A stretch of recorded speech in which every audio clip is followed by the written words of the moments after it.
乡亲啊，这个中部唯一的动物园九九峰动物园今仔日正式来开幕。园区内底有将近70种的动物，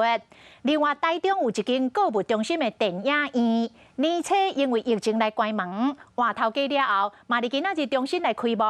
前1000个顾客，这个电影票一张只要50块。你想看到什么动物？鸵鸟啊，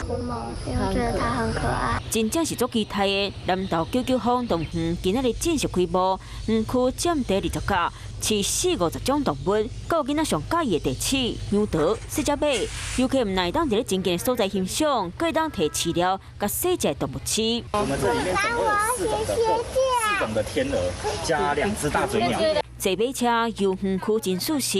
园区唔闹真侪种高水动物，还有囡仔兄上喜意的恐龙，做敢亲像真诶共款，可以叮当。业者尾啊，可以针对草屯民众推出乡亲日免门票的优惠活动。北部有那个木栅动物园啊，南部有寿山动物园啊，中彰头这里没有动物园啊，想要在中部盖一个比较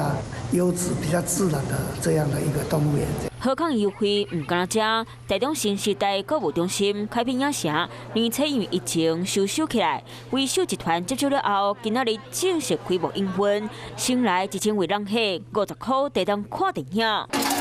50块地当买一张电影票，下早7点开放排队，成几啊百的影迷排队来抢。挺划算的，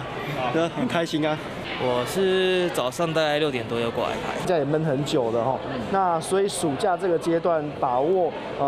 好几个强片的上映呢，也是各个片商希望能够把握住这一波暑假的人潮。影城业者若再出50块电影票抢上去，搁1块的美食礼券、运动打球礼券、含保龄球的优惠礼券，后来就会到煞尾，业者把握机会，希望人客会当定定转来踅。